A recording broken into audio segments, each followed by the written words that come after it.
Last Friday, I conducted a meeting with the whole group, the Municipal Health Office. And I have to tell them, may panggap iti initial report or investigation report iti PNP that this is an inside job. Awan polos di force entry ngamin. Awan polos break-in.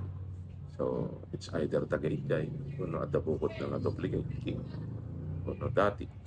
So, madama ti pa nag-conduct iti PNP, iti investigasyon.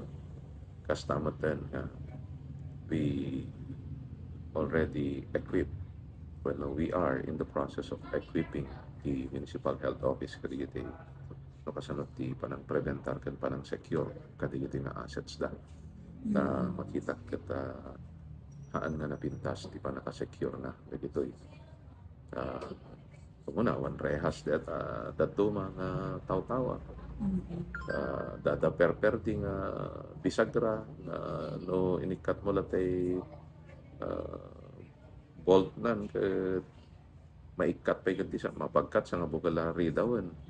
So, hindi ti nakita nga madi and then awan ti CCTV camera si Jay. So, we already installed those things mag-preventa iti kanyaman nga madi nga mapasama iti manay. Mano amin balor na digito yung medical equipment sa? The problem is I have asked the municipal health officer ti amuda digitelat na pukaw but after a few days discover man nga daman sa bali gaya man. So kunak kada wala you conduct inventory of all your assets so that we will know.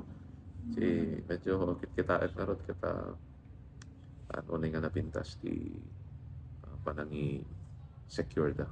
Hindi na iawat kada wala nga equipment ng ro natin iti nga medical equipment. Ano digito sir baro? Ano digito dating kasi sir?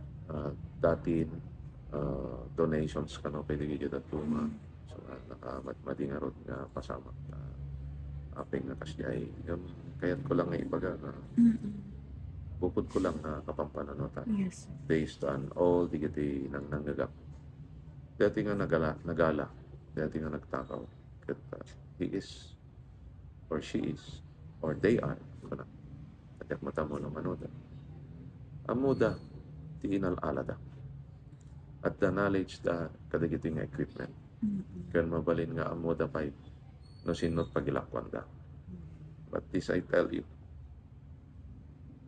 balin nga hankay pa nga matilitat ta iti sumansaro no nga aldaw iliwan da kayo digiti apo nga kamang ti pulisya Possible nga agdama pay lang no dating empleyado nga tanig ito ako mayor. that we will know in the near future.